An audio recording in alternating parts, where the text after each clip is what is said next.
안녕하십니까. 수학만학원에서 교무부장을 담당하고 있는 이기용입니다. 바쁘신 중에도 저희 수학만학원의 중등부 설명에 관심을 가져주셔서 대단히 감사합니다. 저희 수학만학원이 이곳 중계동에서 자리를 잡고 학생들을 만나기 시작한 지도 이제 어느덧 13년 정도가 되었는데요. 지난 13년 동안 많은 부모님들과 그리고 학생들께서 보내주신 신뢰와 지지를 바탕으로 좋은 성과를 내며 성장해 왔습니다. 사실 그동안에 학부모님들께서 중등부는 언제 개설하냐라는 말씀을 많이 주셨는데요. 어떻게 하면 좀 더 제대로 된 중등부 수업을 진행할 수 있을까 하던 고민 끝에 드디어 그동안의 노하우와 시스템을 바탕으로 작년에 중3 과정을 시작을 했고요. 그래서 올해 초에는 중2 과정을, 그리고 드디어 이제 중1 과정을 개설해서 저희가 중등부 전 과정을 개설하게 되었습니다. 이번 중등부 설명회 영상을 통해서 저희가 저희 학원 중등부의 교육 목표가 무엇인지, 그리고 커리큘럼, 그리고 수학만학원 중등부의 특징에 대해서 자세하게 안내해 드릴 수 있는 시간을 가지려고 합니다. 중학교 시기는 수학교육에서 매우 중요한 시기라고 얘기할 수 있습니다. 네 가지 측면에서 이 중학교 교과 과정은 학습의 중요한 전환점이다라고 말씀을 드릴 수 있는데요.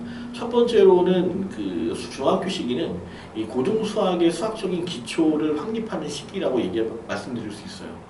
중학교 과정에서 학생들은 고등학교 수학의 기초가 되는 중요한 개념이나 원리를 배우게 됩니다. 이 시기에 탄탄한 기초를 다져야만 이후 고등학교 과정에서 좋은 영향을 끼칠 수 있다라고 저희가 생각을 하고 있고요. 두 번째는 이 추상적인 사고가 발전하는 시기이기도 한데 학생들이 초등학교 때 보면 보통 2 더하기 3은 얼마냐, 아니면 분수의 연산이라든가 이렇게 좀 더 구체적인 어떤 문제를 푸는데 많은 시간을 할애하는 데 반해서 이제 중학교 시기가 되면 이런 연산을 배우는 시기에서 벗어나서 함수의 성질이라든가 함수 간의 관계, 이런 중학생들은 점차 구체적인 문제에서 추상적인 개념으로 사고를 발전시켜 나갑니다. 근데 고등학교 내신에서 융합형 문제라는 저희가 킬러라고 얘기하기도 하는데, 이런 융합형 문제 등의 심화 문제를 풀이하려면 이 시기에 이 발전해 가는 수학적인 사고력이나 문제를 해결력을 기르는 능력은 굉장히 필수적이라고 말씀드릴 수 있습니다. 세 번째는 자신감의 형성인데요. 이 중학교 수학은 학생들이 수학에 대한 흥미와 자신감을 키울 수 있는 시기예요. 이 시기에 긍정적인 경험을 많이 쌓아야만 학생들이 수학에 흥미를 가질 수 있습니다. 그런데 이 과정은 고등학교까지 이어진다는 게 굉장히 중요해요. 고등학교에 진학하면서 많은 학생들이 이 수학에 대한 자신감을 잃어가는 모습들을 많이 봅니다. 왜 그 수포자라는 얘기 많이 들으시잖아요. 그런데 이 중학교 그런 모습들을 보면 어찌 보면 자연스럽게 나타날 수 있는 현상이다라고도 말씀드릴 수 있을 것 같아요. 왜냐하면 이 중학교에 비해서 과목들이 일단 고등학교 올라가고 나면 과목이 상당히 많아집니다. 그러면서 이제 학습량이 굉장히 많이 증가를 하고요. 그리고 전문화되는 내용들로 인해서 난이도가 증가합니다. 이런 이유들로 학생들이 이제 학습에서 점점 멀어져 가게 됩니다. 미리 준비되어 있어야만 학생들은 자신감을 잃지 않고 흥미를 잃지 않고 계속 이 학습을 이어나갈 수 있지 않을까라는 생각이 들어요. 네 번째는 학습 습관의 형성입니다. 저희가 어른들이 이런 말씀 많이 하시잖아요. 일단 공부는 엉덩이로 하는 거야 라고 말씀들을 많이 하시는데 맞습니다. 공부는 어느 일정 부분은 엉덩이로 한다라고 말할 수 있어요. 그런데 이렇게 엉덩이로 오래 버티는 힘이 갑자기 어느 날 생겨서 엄마 나 내일부터 공부할 거야 라고 한다고 해서 아이들이 공부를 할 수 있지는 않습니다. 그러니까 앉아있는 것도 습관이라 평소에 꾸준히 공부하는 습관을 길러야만 가능해지는 거죠. 그러니까 중학교 시기는 이렇게 학습 습관을 형성하는 중요한 시기인데 이런 습관을 통해서 이제 자기 주도적인 학습 능력을 기르는데도 많은 도움이 된다라고 말씀드릴 수 있을 것 같아요. 중요한 중학교 시기를 어떻게 알차게 그리고 시간 낭비되지 않게 효율적으로 학습을 진행할 수 있는지에 대해서 오늘 저희가 설명을 드리려고 합니다. 저희 학원이 매년 11월이 되면 예비고1 학생들을 이제 모집하려고 테스트를 보는데 뭐 많게는 100명 정도의 학생들이 입학 테스트를 치게 됩니다. 근데 거의 대부분의 학생들이 보면 뭐 수상이라든가 수하 과정까지, 그리고 이번에 이제 개정된 과정으로 공통수학 1, 공통수학 2라고 얘기할 수 있는데 이런 과정까지 선행을 한 학생들이 대부분인 것 같아요. 그리고 일부의 이제 빠른 학생들은 뭐 미적분이라든가 뭐 이런 라인까지도 선행하는 학생들이 있는데 뭐 대부분은 일반적으로 수상하 정도 선행을 하고 테스트를 보는 학생들이 많이 있어요. 근데 시험을 보고 나면 이제 상담 전화를 제가 드려야 되는데 이 상담 전화를 드리는 게 굉장히 난감한 경우가 있습니다. 성적이 굉장히 좋으면 전화를 드리는 게 굉장히 이제 매끄럽고 말씀드리기가 편한데 반대로 성적이 너무 좋지 않은 경우에는 참 말씀을 드리기가 난감한 경우가 많습니다. 일단 저희 학원의 테스트지의 난이도는 그렇게 높지 않습니다. 왜냐하면 저희가 이제 반 구분을 하고 또 이제 아이들의 실력을 개념을 어느 정도 알고 이해하고 있는지를 판단해야 되다 보니까 뭐 시범 문제가 이런 게 있지는 않아요. 그래서 시험을 보고 나면 뭐 아이들이 어떤 경우에는 뭐 일품 고정위까지 풀었다고 기대되어 있는 경우들이 많은데 실제로 정답률은 한 30% 정도를 넘는 경우가 많지 않습니다. 이런 결과를 말씀을 드리면 결과를 믿지 못하시는 부모님들이 되게 많으세요. 우리 아이가 그동안 3년 동안 학원에 다니면서 계속 심화 과정까지 선행을 진행했는데 왜 이렇게 결과가 나올까요? 라고 반문하시는 분들이 많이 계세요. 물론 이 중등부 때 선행을 한다는 게 많은 어려움이 있다는 걸 저희도 알고 있습니다. 중간중간 뭐 한 달씩 이제 내신 대비도 해야 되고 그러다 보니까 선행하는 내용 과정이 중간중간 끊기게 돼요. 그리고 한 달을 쉬게 되면 아이들은 앞에 부분을 까먹죠. 그리고 또 다음 선행을 이어나가야 되고 또 이 진도에 대한 부담도 있을 테니까 이제 진도도 나가야 되고 그러다 보니까 여러 가지 상황으로 인해서 선행의 완성도가 떨어지게 됩니다. 하지만 이런 상황들을 너무 자주 이제 경험하다 보니까 왜 이렇게 많은 시간을 들여서 진행한 선행이 부실해질까라는 생각이 들더라고요. 너무 아쉽기도 하고. 그래서 어떻게 선행을 진행해야 아이들이 이 선행된 내용을 가지고 고등학교로 진학을 해서 이 중학교 때 선행했던 모든 내용들이 내신을 대비하는데 보탬이 될까라는 생각을 하게 됐습니다. 그래서 이렇게 중요한 시기에 놓여져 있는 우리 학생들이 좀 더 효율적인 수학학습을 위해서 저희는 제대로 된 준비라는 모토로 중등부 과정을 개설하게 되었고요. 모든 선생님들이 같은 마음으로 수업을 진행하고 있습니다. 올해 중학교 3학년 학생들은 내년에 진학하게 되면 개정된 22 개정 교과 과정으로 공부를 하게 되는데 그에 따른 대입의 변화에 대해서 이제 얘기를 안 할 수 없을 것 같아요. 그래서 저희 학원 논술을 담당하고 계신 허우성 선생님이 22 개정 교육 과정에 대해서 좀 간단하게 설명을 드리는 시간을 잠시 갖도록 하고요. 그 이후에 저희 학원의 시스템에 대해서 제대로 된 준비를 도대체 어떻게 무엇을 가지고 진행할 건지에 대해서 자세하게 설명을 해드리도록 하겠습니다. 안녕하세요. 수학만 강사 허우성입니다. 이번에 교육과정이 개편되고 그에 따른 입시도 바뀔 테고 또 준비해야 되는 과정도 많이 바뀌기 때문에 그에 대한 이야기를 좀 정리를 해서 말씀을 드리려고 합니다. 일단은 기본적으로 내신이나 수능 이러한 평가에 대한 것들이 바뀌는 거는 자료도 워낙에 많이 올라와 있고 자세한 설명들에 대한 영상들도 너무 흔하다 보니까 그 부분은 최대한 간략하게만 설명을 드리고 오늘은 좀 다른 관점에서 좀 궁금해 하실 만한 그런 내용들 그리고 또 어떻게 해야 되면 좋을지 이런 방향 쪽으로 좀 설명을 좀 많이 드리려고 해요. 자, 그래서 먼저 바뀐 부분만 간략하게 짚고 넘어가면 첫 번째로 내신. 기존에는 이제 일반 과목이라는 게 있고 진로 과목이라는 게 있었어요. 그래서 진로 과목은 흔히 우리가 수학적으로 생각할 수 있는 건 기하.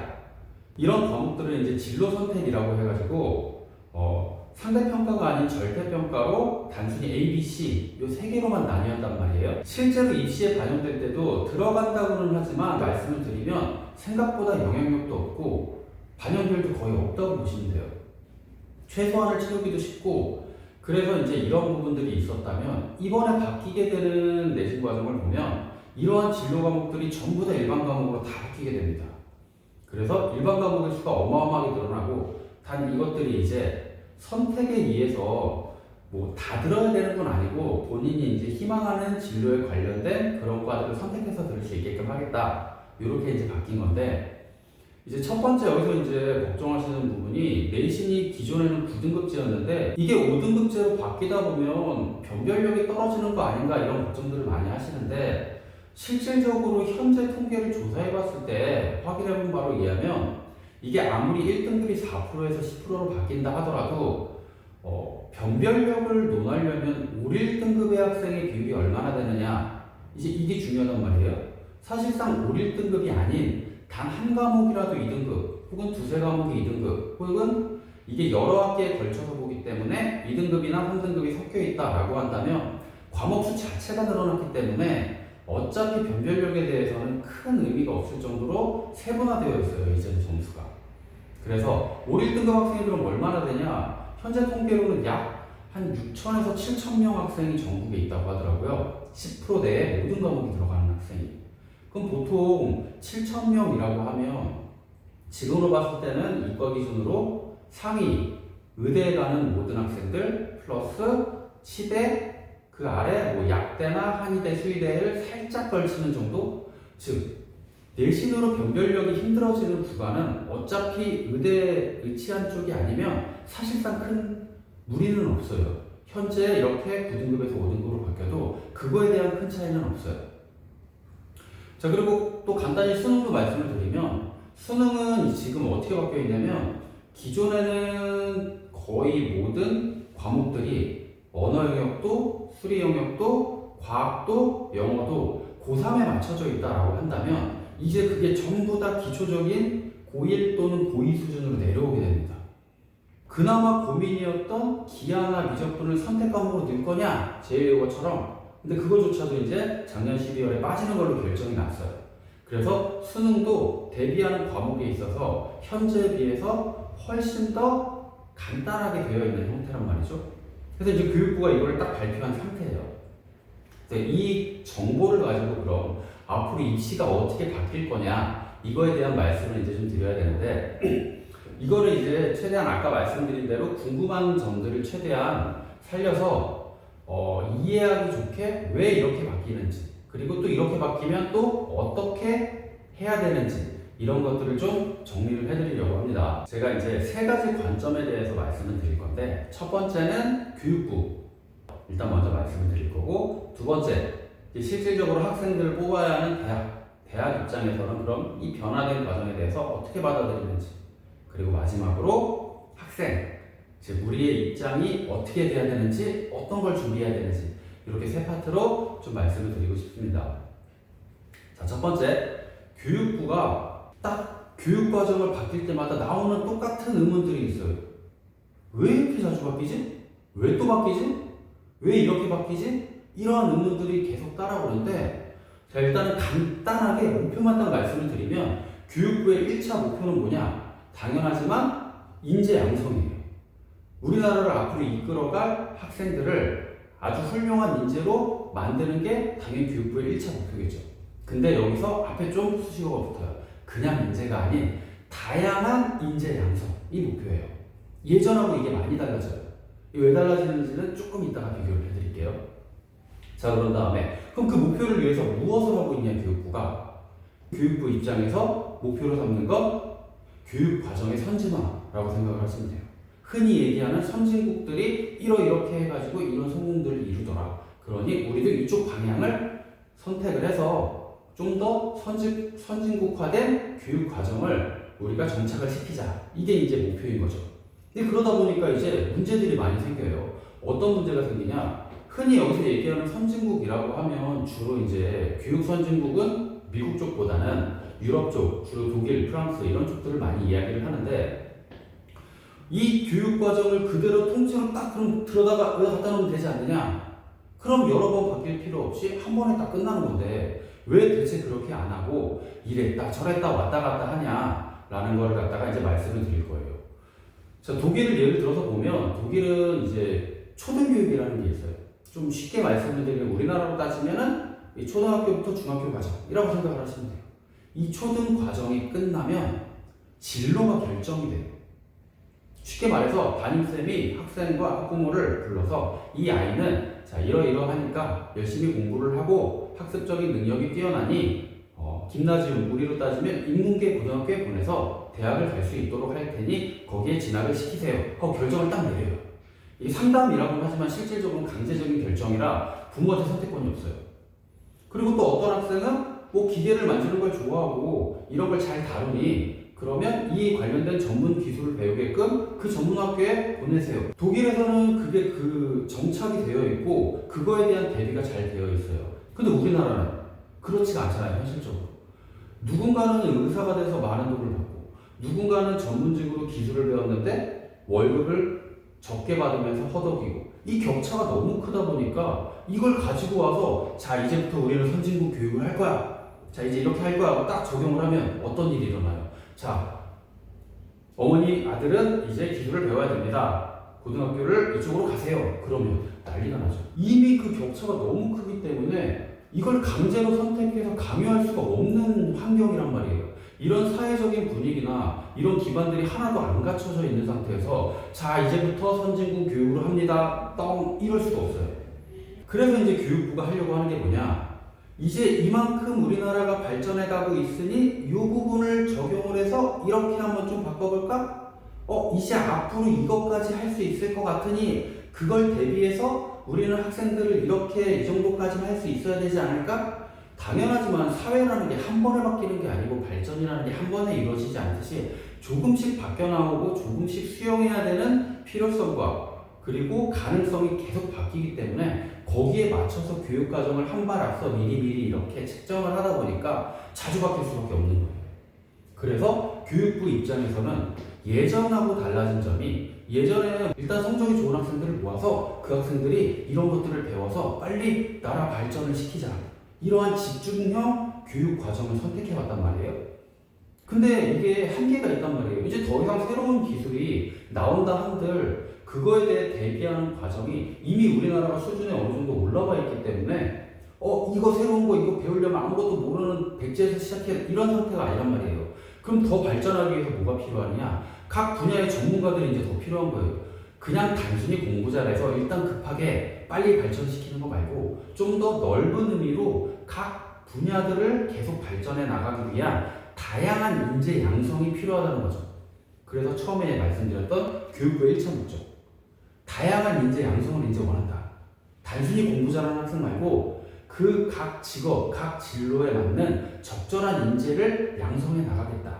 그러기 위해서 필요한 교육 과정을 조금씩 흡수해서 언젠가는 거기에 도달하겠다라고 생각을 하시면 돼요. 이런 과정을 반복하다가 이번에는 좀 큰 발을 한번 내밀었어요.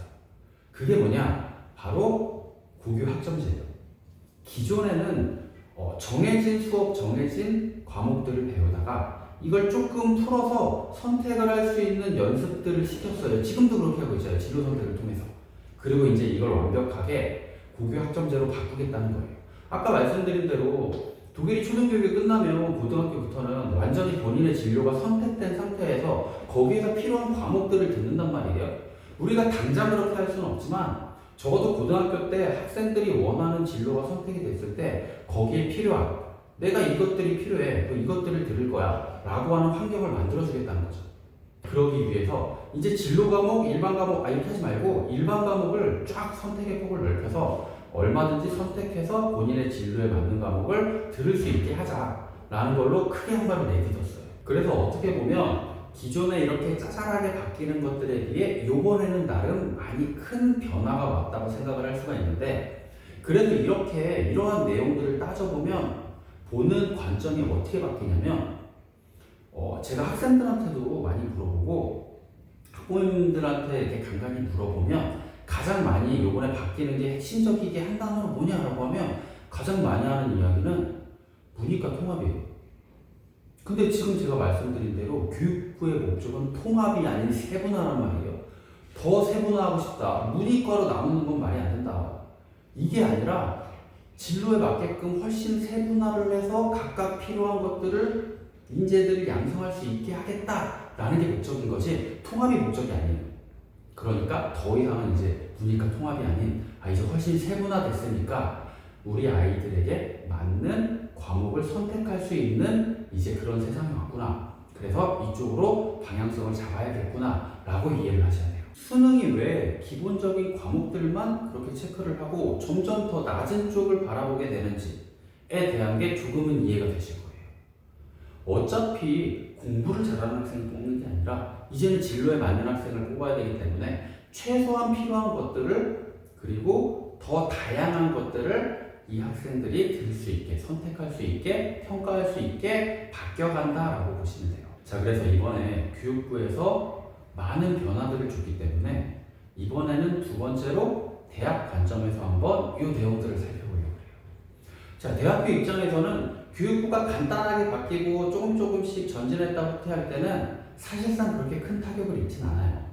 근데 큰 타격을 입을 때 예전 과거 사례들을 살펴보면 그로 인해서 다시 퇴보하는 경우도 있고 다시 전진했다가 물러났다 이걸 반복하게 된단 말이에요. 물론 이번에도 그럴 가능성이 좀 큰 게 일단 첫 번째 대학에서 이번 교육과정이 바뀌면서 여러 가지 말들이 나오는데 아무래도 대학은 학생을 뽑아야 되는 입장이다 보니까 적어도 단순히 우수한 학생을 뽑는다를 넘어서 우리의 강의를, 우리의 수업을 따라올 수 있는 학생을 뽑아야 된단 말이죠.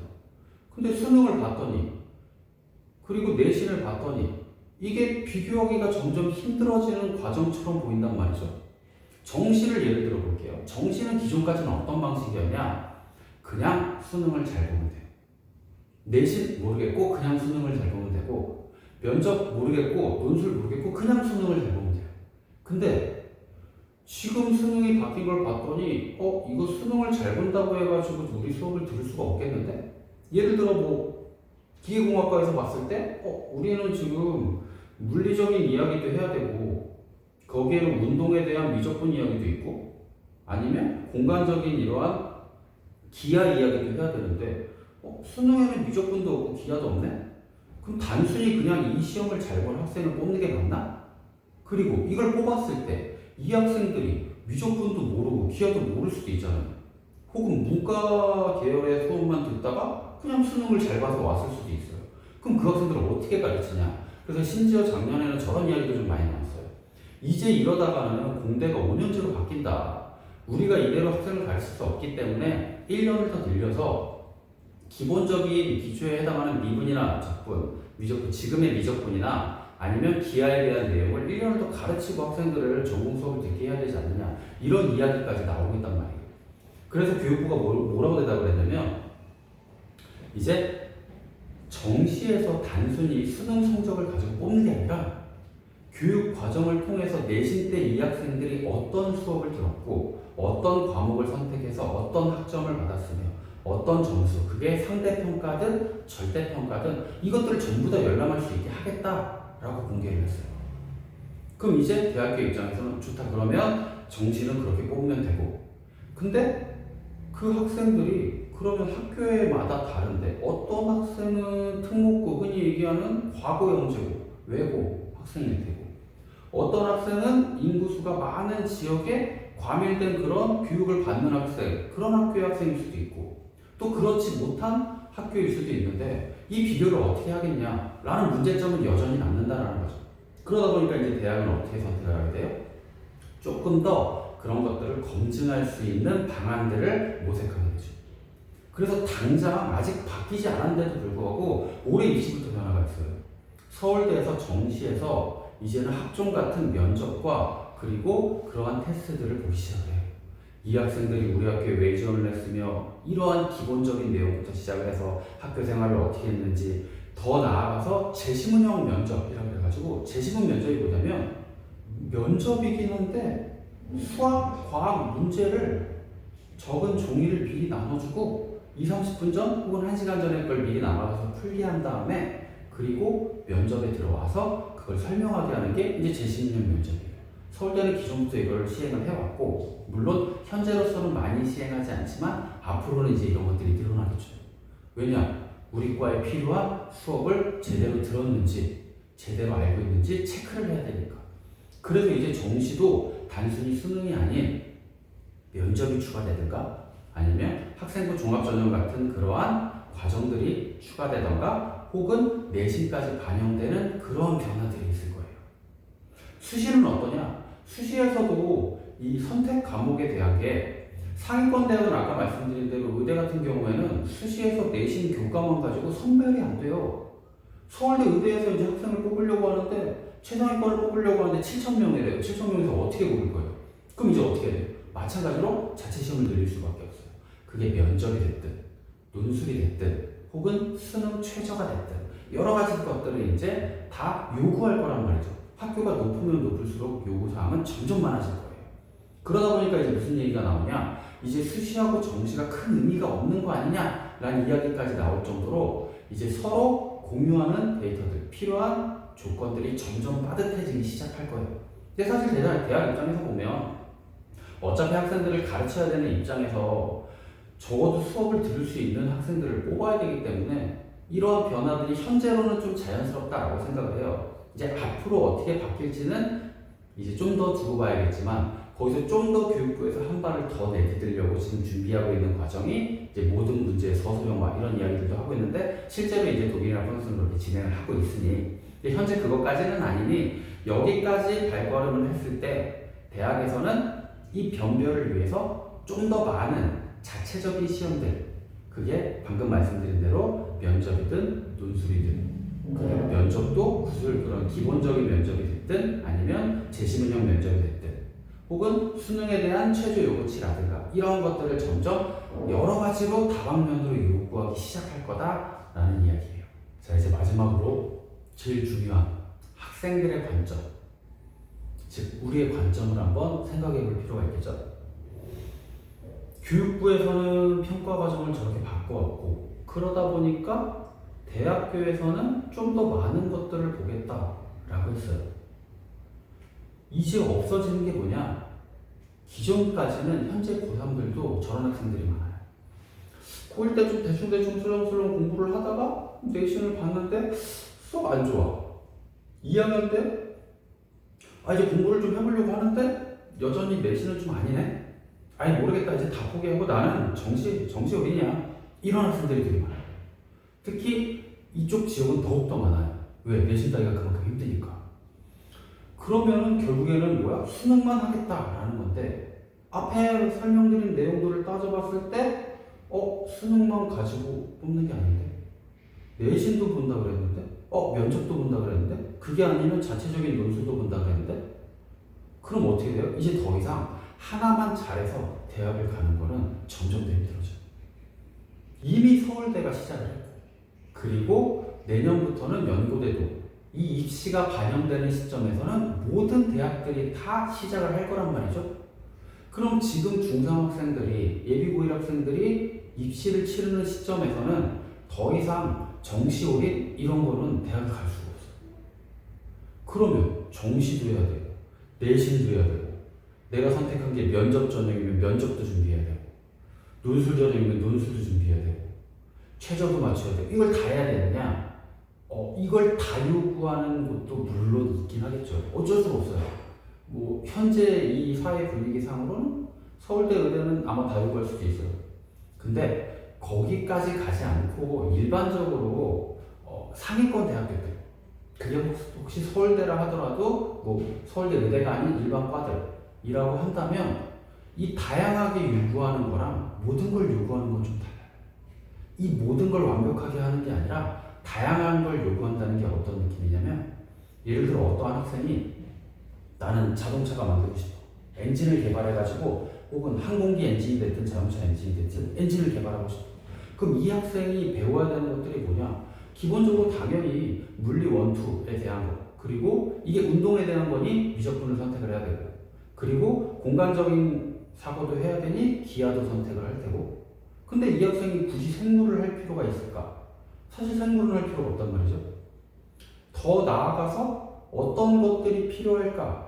기본적인 언어도 돼야 되고 그리고 외국의 기술을 생각해 봤을 때 영어도 어느 정도 해주면 좋고 이러한 것들이 진로에 맞게끔 필요한 다양한 것들을 내신에서도 챙기고 수능에서도 챙겨야만 한다는 얘기예요.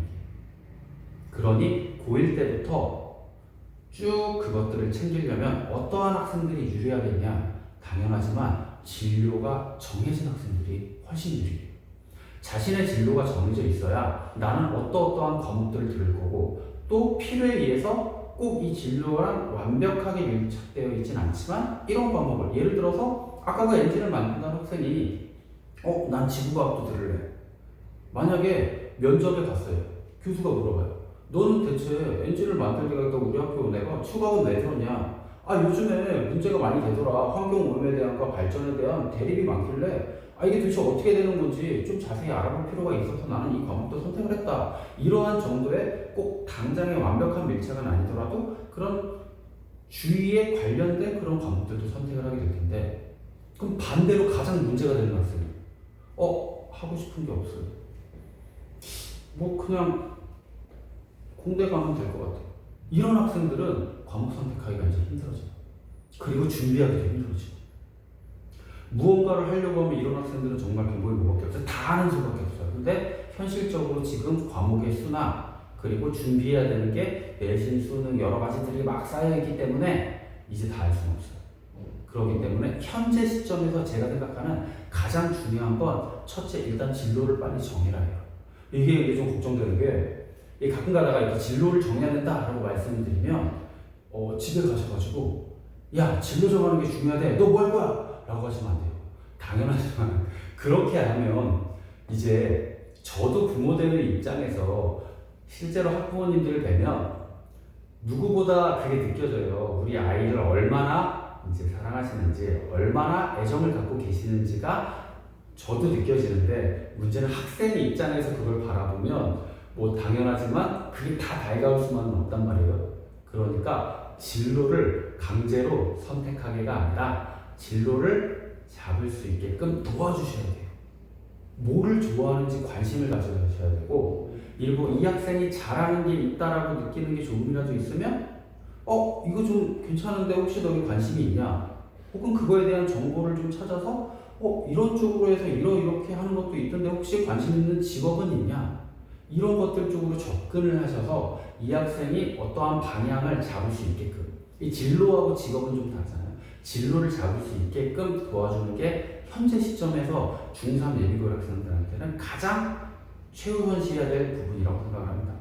이게 정해지면 그 다음에는 이제 거기에 관련된 일반 과목들을 적절히 잘 선택을 하고 배합을 해서 내신을 준비를 하게 되고 또 그렇게 준비를 해야만 당연히 이 학생이 본인이 어느 정도의 관심이 있는 부분에 대한 선택 과목들이 좀 더 주가 될 테니 성적도 당연히 더 잘 나오게 될 거예요. 이제 거기에 더해서 기본적으로 수능에 대한 게 조금은 턱이 낮아졌으니 그런 기본적인 과목들에 대한 준비도 같이 조금씩 해주시면 이제 고3 때 그것들이 조금씩 완성이 돼서 그래서 대학교를 원하는 대학교, 좀 더 좋은 대학교를 선택할 수 있는 거지 예전처럼 나는 그냥 내신, 올인, 나는 그냥 정시, 나는 수능 올인 이제는 이런 세대가 아니라는 거예요. 그래서 대학에서 그리고 교육부에서 원하는 게 어떤 방향인지에 대한 설명을 드렸으니 이제 앞으로 어떤 방향으로 준비를 해야 될지 그러기 위해서 가장 기초적인 어떤 것부터 준비를 해야 될지 한번 정리를 해드렸는데 아마 이 한 번으로 이 모든 것들이 다 싹 정리되지는 않을 거예요. 그래서 일단 제가 처음으로 해야 될 일들 진로를 선택해라. 거기에 맞는 과목들을 편성하고 그리고 기본적인 준비들을 착실히 해나가서 고등학교 3년을 잘 보내야만 한다라는 말씀을 드리면서 오늘 설명은 여기서 마치겠습니다. 감사합니다. 네, 앞서 들으셨듯이 이번 22 교육과정 개편으로 인해서 우리 아이들이 좀 어려움에 처하게 될 부분들이 몇 가지가 보이는데요. 그 중에서 한 가지 짚어드릴 부분들은 석차등급이 기재되는 과목이 늘어난다는 것은 우리 아이들이 경쟁해야 되는 과목이 그만큼 더 늘어났다라고 말씀드릴 수 있어요. 그렇다 보니까 아이들의 학습적인 부담은 전반적으로 늘어나는 상황이 될 겁니다. 그리고 또 수능 과목에 대한 변화도 우리가 이제 주의 깊게 봐야 되는데 과학과 사회 과목이 통합과학과 통합사회, 즉 1학년 때 배우는 과정으로 이 과목이 제한되다 보니까 우리 아이들은 1학년 때 더 많은 경쟁을 해야 되는 상황에 놓이게 됩니다. 그래서 더더욱 중학교 시기에 효율적인 학습으로 미리 준비하지 않으면 우리 아이들이 고등학생에 대해서 닥쳐올 변화에 적응하기가 힘들 수도 있다라고 생각이 듭니다. 그래서 제대로 된 준비가 더더욱 필요한 시기가 되었다라는 생각이 듭니다. 중등 과정을 개설하면서 저희의 모토는 제대로 된 준비였습니다. 제대로 된 준비가 그냥 되는 건 아니잖아요. 이를 가능하기 위해서는 여러 가지 도구나 방식들이 필요할 텐데 그것이 바로 이제 저희가 구상해낸 완전학습 체계입니다. 그리고 이 완전학습 체계를 가능하게 하기 위해서 저희가 담임제로 수업을 진행하고 있고요. 그리고 학만 매스라는 관리 시스템을 만들어서 이 제대로 된 준비를 할 수 있는 도구로 사용하고 있습니다. 제대로 된 준비를 위해서 저희가 제시하는 해법은 완전학습입니다. 이 완전학습을 이루기 위해서 첫 번째 저희는 이 수학적 사고력 증진이 가능한 개념학습을 통해서 개념을 완전히 이해할 수 있도록 수업을 진행하겠습니다. 이 중학교 학생들이나 고등학교 저학년 학생들이 보면 최초에 배우는 개념 강의를 제외하고는 개념 강의를 제대로 보지 않더라고요. 그냥 단순히 문제집만 반복해서 풀이하는 경우를 저희가 이제 많이 보게 되는데 보통 어머님들도 많이 쓰이는 표현 중에 뭐 몇 회독 했다라고 말씀을 하시는데 보면 문제집을 몇 번 풀어 몇 권을 반복해서 풀었냐? 그리고 이제 이걸 기준으로 말씀을 하시더라고요. 그러니까 개념의 반복 없이 단순한 문제 풀이는 이 수학적 개념을 이해하는 데 있어서 크게 도움이 많이 된다고 볼 수는 없을 것 같아요. 그러니까 개념을 바탕으로 문제를 해석하고 또 그 개념을 적용해서 문제를 풀이하는 게 아니라 단순히 문제를 통해서 풀이를 암기하고 있는 것이다 라고 말씀드릴 수 있는데 이런 무조건적인 문제 풀이로는 우리가 이제 닥쳐 고등학교 과정의 문제들을 풀이하기는 쉽지가 않습니다.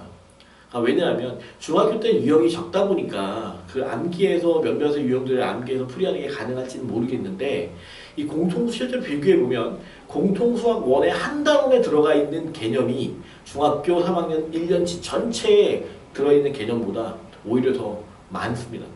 그렇다 보니까 개념이 제대로 이해되지 않은 상태에서 고등수학을 풀기는 쉽지 않죠. 그러다 보니까 중학교 때 90점 이상을 계속 받던 아이들도 고등학교 진학하고 나서 갑자기 소득이 뚝 떨어지는 경우를 많이 봅니다.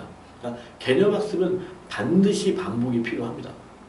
그러나 이런 반복이 단순히 똑같은 과정을 반복하는 내용이 아니라 어떠한 체계를 갖추고 반복한다면 훨씬 더 효율적일 텐데 학부모님들도 이런 얘기 많이 들어보셨을 텐데 부모님들 반복의 힘이라고 들어보셨나요?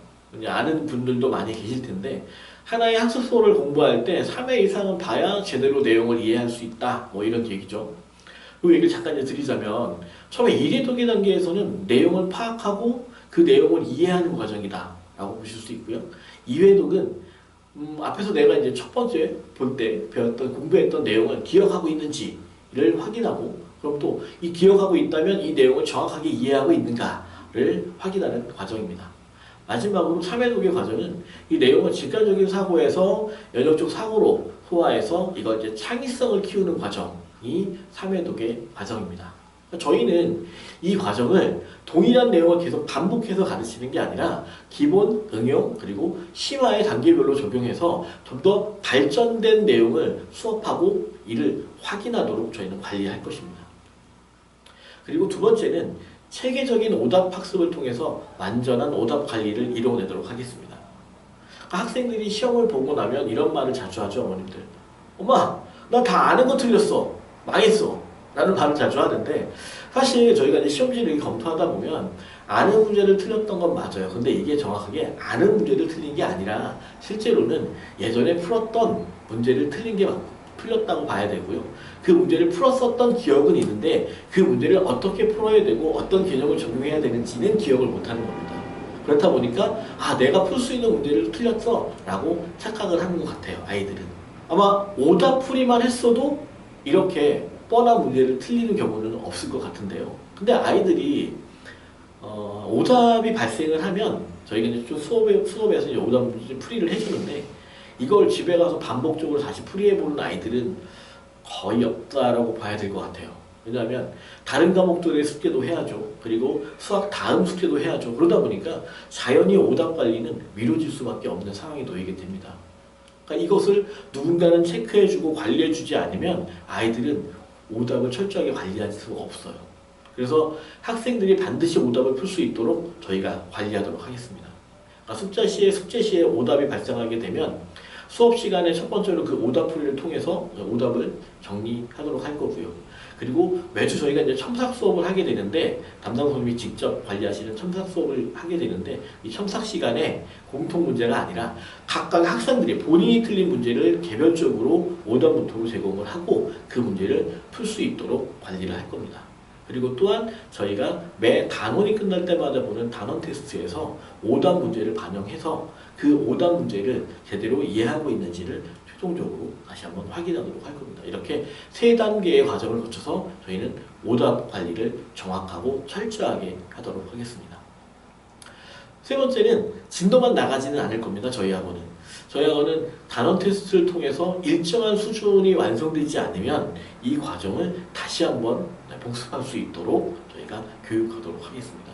보여주기 식으로 무조건 진도만 나가는 건 사실 고등학교를 준비하는 데 있어서 아무런 도움이 되지 않습니다. 그런 식으로 수업을 진행하게 되면 나중에 테스트 보였을 때 아이들이 점수가 정말 좋지 않을 거예요.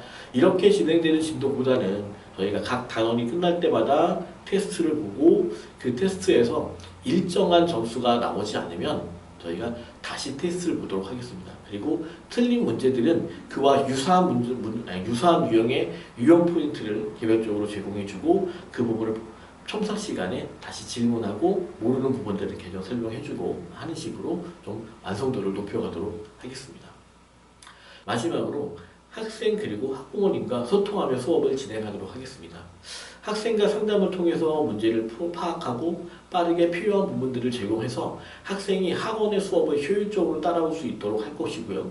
그리고 학생별로 학원에서 진행되는 모든 자료 그리고 모든 테스트지가 정리되어 있는 바인드를 저희가 이제 만들어주고 있는데, 이 바인더를 일정한 기간마다 가정으로 보내드려서 부모님들께서 학원에서 진행되고 있는 과정을 우리 아이가 잘 따라가고 있는지 아니면 학원의 과정들이 잘 진행되고 있는지를 확인하실 수 있도록 저희가 바인더를 보내드리도록 하겠습니다. 그래서 부모님들이 그 바인더를 보시고 부족한 부분이 있다면 저희에게 의견을 제시해 주시면 저희가 그 의견을 충분히 받아들여서 변화시킬 수 있는, 보완해야 되는 부분들은 보완하도록 하겠습니다. 이상이 저희 학원이 완전학습입니다.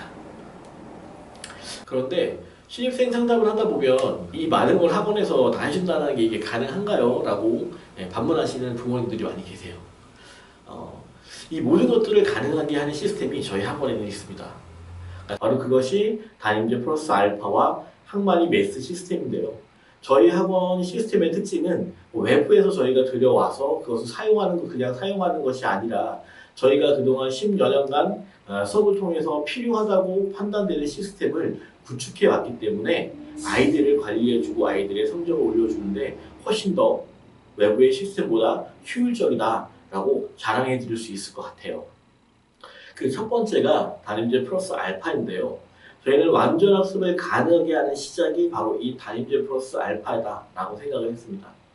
저희가 수업을 진행하고 그리고 그 수업에서 발생되는 질문을 받아주고 이를 통해서 피드백을 진행하고 학생들과 상담을 진행하는 이 모든 과정이 한 명이어야 저희는 효율적이다라고 생각을 했는데요. 실제로 저희가 이제 수업을 하면서 학생의 눈빛을 보고 어느 정도 이 수업 내용을 이해하고 있는지를 판단하고 있는데, 그를 통해서 저희가 수업의 깊이를 조절할 수 있겠죠. 아이들이 많이 못 따라온다면 반복적인 설명을 통해서 아이들이 이해할 수 있도록 도와줄 수 있고요. 또는 아이들이 잘 따라오는 경우에는 좀 더 깊이 있는 내용까지 수업 진행을 할 수 있으니까 수업을 하면서 아이들과의 눈빛을 소통하는 과정은 굉장히 중요한 과정이다라고 말씀드릴 수 있어요. 그리고 이 수업을 통해서 이제 숙제가 나가게 되면 학생들이 숙제에 질문을 하게 되는데, 이 부분이 굉장히 중요한 포인트인데, 저희가 이제 1대1 형태로 수업을 진행하다 보니까 수업 시간에 정확하게 아이들이 알고 모르는 부분을 개개인별로 판단하기는 힘이 들어요. 그래서 이 숙제를 해오고 아이들이 숙제를 하는 과정, 숙제에 질문을 하는 과정에서 이 아이가 어디를 받아들이고 어디를 못 받아들이는지를 저희가 파악을 할 수 있게 됩니다.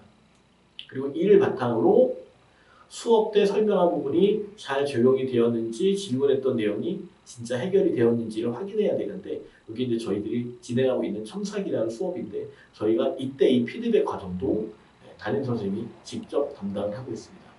이 과정을 통해서 아이들이 알지 못하는 부분과 아는 부분을 정확히 확인하고 넘어가는 것이 굉장히 중요한데 선행을 했는데도 다시 볼 때는 하나도 모르겠다는 아이들이 바로 이런 부분이 부족했기 때문이 아닌가라고 저희가 생각을 합니다.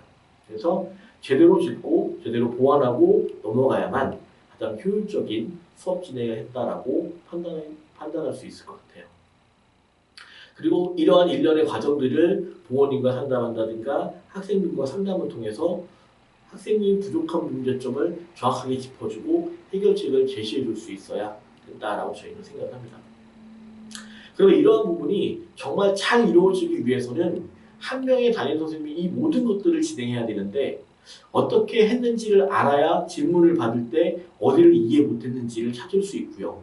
또 어디가 문제인지를 알아야 피드백을 해줄 수 있고 상담과 해결책을 제시할 수가 있습니다. 다시 말해서 이 모든 일련의 과정이 단 한 사람에 의해서 이루어져야 한다는 겁니다. 또한 선생님들마다 판단의 기준이 다를 수 있어요. 그렇기 때문에 놓치는 부분이 생길 수도 물론 있습니다. 이를 위해서 저희는 주기적으로 진단 테스트를 실시를 하고 또 선생님들이 녹화한 수업이나 학생들의 오답 그리고 피드백 자료를 학원 차원에서 교차 점검을 통해서 학생들을 꼼꼼하게 관리하고 있습니다. 두 번째는 학만이 시스템입니다. 안전학습을 가능하게 하는 두 번째 시스템인데요. 저희 학원에서 자체 개발한 매스 시스템이 있습니다.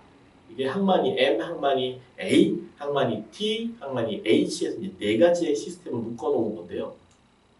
첫 번째가 학만이 M이라는 시스템입니다. 저희 학원은 모든 수업을 수업 시간 당시에 녹화하고 있는데 이 수업은 언제든지 다시 듣기가 가능합니다. 더 나아가서 본인이 수강하지 않는 수업도 어디서든 집에서든 아니면 스카에서든 아니면 독서실에서든 수강하지 않는 수업도 들을 수가 있습니다. 사람이 제가 예전에 들었던 수업을 까먹는 것은 어떻게 보면 이제 당연한데요. 그때마다 까먹었다고 아이들이 인강을 다시 보는 것들을 저희가 이제 많이 봅니다. 이제 유명 인강들을 많이 보는데 이게 그렇게 효율적인 방법이라고 말씀드릴 수는 없어요. 왜냐하면 선생님들마다 설명하는 방식이 틀리고 교재가 틀리기 때문에 이런 방법들은 아이들을 오히려 혼란스럽게 할 수가 있습니다. 가장 좋은 건 본인이 들었던 수업을 다시 보는 것이 이해를 하는데 가장 좋은 방법이다라고 생각이 되는데요. 또 수업 시간에 집중을 못해서 잠깐 놓친 부분이 있거나 또는 중하위권 학생들의 경우에 숙제를 하다 보면 문제가 잘 안 풀리는 경우가 있어요. 왜냐하면 수업을 듣고 나서 바로 집에 가서 숙제를 하는 게 가장 효율적인데 우리 아이들은 그렇지 않습니다. 우리 아이들은 숙제를 잘 묵혀서 발효시켰다가 수업하기 바로 전날 밤에 숙제를 하는 습관을 가지고 있거든요.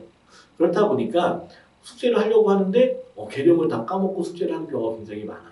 그래서 이런 경우에 수업을 다시 한번 빠르게 듣고 숙제를 하면 숙제를 하는 속도가 오히려 2배 빨라지기 때문에 아이들이 오해하는 것처럼 개념을 보고 하면 너무 시간이 길게 걸리지 않을까?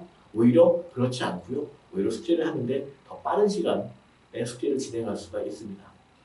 수학적 이해도가 좀 느리지만 학교에서 1등급을 놓치지 않는 학생들이 저희 학원에는 또 많이 있는데요. 이런 학생들의 대부분이 학만이 M을 정말 잘 사용하고 있는 학생들입니다. 꼼꼼히 다시 보고 학원에 와서 이해 못한 부분은 다시 질문을 하고 그러면서 확실히 본인의 것이 될 때까지 반복해서 자기의 것으로 만드는 아이들입니다. 그리고 두 번째는 학만 H인데요. 학생들의 숙제 그리고 학생들에게 개인적으로 선생님에게서 가는 메시지라든가 개인별 필요 자료들을 얻기 위한 시스템입니다. 저희 학원 학생들은 숙제를 질문을 미리 학만이 H에 올리게 되어 있는데요. 이를 통해서 학생의 숙제 질문을 기록을 하게 되고 저희가 이제 선생님이 분석을 하게 됩니다. 한번 숙제하고서 끝나는 게 아니라 숙제 오답 노트를 만들어주고 이를 통해서 잘 안 되는 부분들을 찾아서 유사한 문제 프린트라든가 또 다른 자료 개념 노트라든가 이런 것들을 제작해주고 있고요. 개별 맞춤 프린트를 제공해주고 있습니다. 이를 내신 대비 때도 저희가 이제 활용을 하고 있는데요. 이 어려운 부분이나 끝까지 이해가 안 되는 부분들이 있으면 이런 부분들은 저희가 따로 자료를 가지고 있다가 내신 대비할 때 추가 자료로 학생들에게 제공을 해주고 있습니다. 학만이 T라는 시스템은 선생님들이 학생들을 관리를 입체적으로 도와주는 시스템인데 학교별 학사 일정부터 학생들 숙제를 했는지, 그리고 영상은 다시 보는지, 그리고 학생들의 약점이 무엇인지, 그리고 이해도나 성실도나 상담 참담 내용까지도 학생들의 모든 것들을 기록하고 조회할 수 있는 시스템입니다. 끝으로 학만 A라는 시스템은 관리자 시스템인데요. 무엇보다 효율적으로 선생님들의 업무를 진행할 수 있도록 저희가 학원 차원에서 도와드릴 수 있는 시스템입니다. 지금까지 다림제 플러스 알파와 학만이 매수 시스템에 대해서 설명을 드렸는데요. 그러나 이 시중에는 이와 비슷한 시스템들이 실제로 많이 나오고 있습니다. 학생들 문제 틀린 것들에 대해서 유사 문제를 뽑아주는 시스템들인데요. 그런데 이런 외부 시스템들에는 큰 문제점이 하나 있다고 말씀드릴 수 있을 것 같아요. 그러니까 단순히 아이들의 오답에 대한 문제만 출력해 주는 것이라면 가장 중요한 부분을 놓칠 수 있습니다. 그러니까 아이들이 문제를 풀이하는 것을 검토하다 보면 여러 가지 이제 잘못된 방식들을 많이 보게 되는데, 어떤 아이들은 객관식 문제를 풀 경우에 보기에 있는 숫자들을 역으로 문제에 대입을 해서 맞는 답을 찾아내는 경우들이 종종 있습니다. 그리고 또는 문제마다 이제 주어지는 조건들이 있는데, 이런 조건들을 확인해 보지도 않고 그냥 문제를 풀다가 우연히 답이 얻어 걸리는 이런 방식들로 문제를 하는 경우도 많이 보게 됩니다. 근데 아이들은 그것을 제대로 풀어서 맞았다고 오해를 하더라고요. 그러니까 아이들 스스로는 잘못된 풀이라는 것을 인식하지 못하는 거죠. 누군가는 아이들에게 잘못된 방식을 반드시 지적해 주어야 됩니다. 그리고 올바른 방식의 풀이가 무엇인지를 가르쳐 주어야 하고 반복적으로 이것을 연습시켜 주어야 합니다. 이 부분이 되기 위해서는 반드시 관찰자가 필요한데, 이 관찰자가 있어야만 무엇을 잘못 풀고 있는지 찾아서 해결해 줄 수가 있습니다. 저희 시스템이 다른 외부의 시스템과 다른 가장 큰 차이점이 바로 이것입니다. 저희 학원의 모든 학생들은 숙제를 하게 되면 틀린 문제의 번호들을 학만 H에 올리게 되어 있습니다. 그러면 학생들이 오기 전에 모든 반들의 담임 선생님들은 이 오답 번호를 검토하는 시간을 가지시는데요. 이렇게 학생들이 틀린 문제의 번호들을 검토하다 보면 눈에 보이는 것들이 있습니다.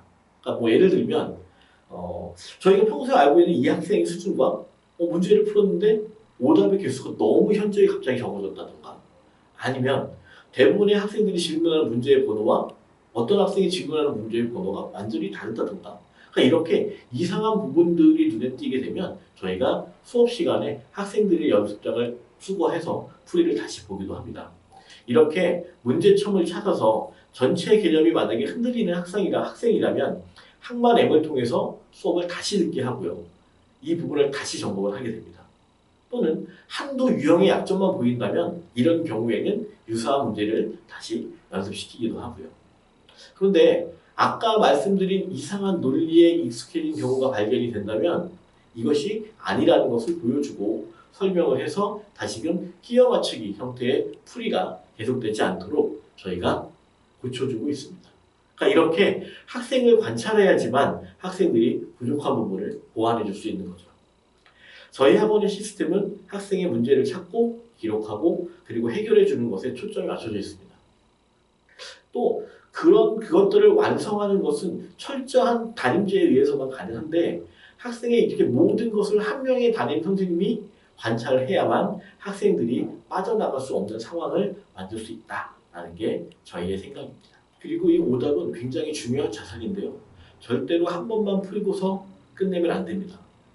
예를 들어서 이게 얼마나 더 중요한 자산이 되냐면, 예를 들어서 제가 가르치는 이제 중3반 아이들 중에는 방정식까지는 잘 푸는데 2차 함수만 들어가면 그래프를 그리는 것도 굉장히 버벅대고 함수 자체에 대해서 굉장히 어려워하는 학생들이 많아요. 부모님들도 이런 경우에 보통 우리 아이가 다 잘하는데 2차 함수만 좀 힘들어해요 라고 말씀하는 경우를 많이 봅니다. 그런데 이 학생의 데이터를 찾아서 역으로 추리해 가다 보면 2학년 때 배우는 1차 함수 파트에서 지나치게 오답이 많았다던가, 아니면 첨삭 때 풀던 첨삭 교재에 오답이 많았다던가, 이런 모습들을 보이게 됩니다.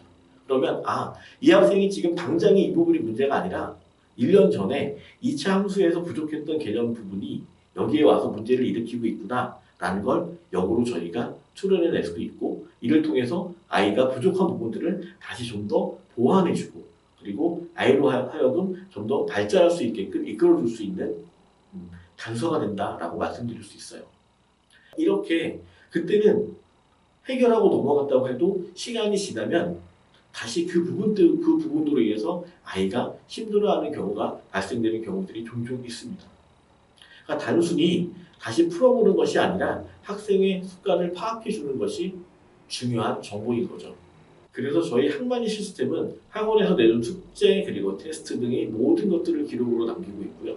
그리고 또 이를 해결하기 위한 수많은 자료나 문제 그리고 유형의 검색 시스템을 갖추고 있습니다. 여기서 그치지 않고요. 저희 학만이 시스템은 학생의 학교의 성적이라든가 상담 내용 그리고 학생의 이해도 성실도, 잘못된 습관 등등 모든 부분을 기록해서 학원 내에서 담임 선생님이 변경되더라도 제대로 된 인수인계가 가능할 수 있도록 그리고 아이에 대한 공백이 발생하지 않도록 저희가 관리하고 있습니다.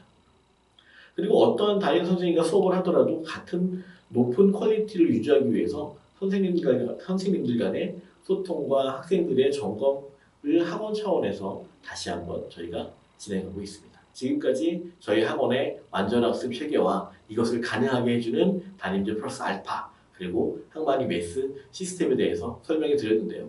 바로 이것이 저희 중등부가 모토로 삼은 제대로 된 준비를 가능하게 하는 저희 수학만 학원만의 시스템입니다.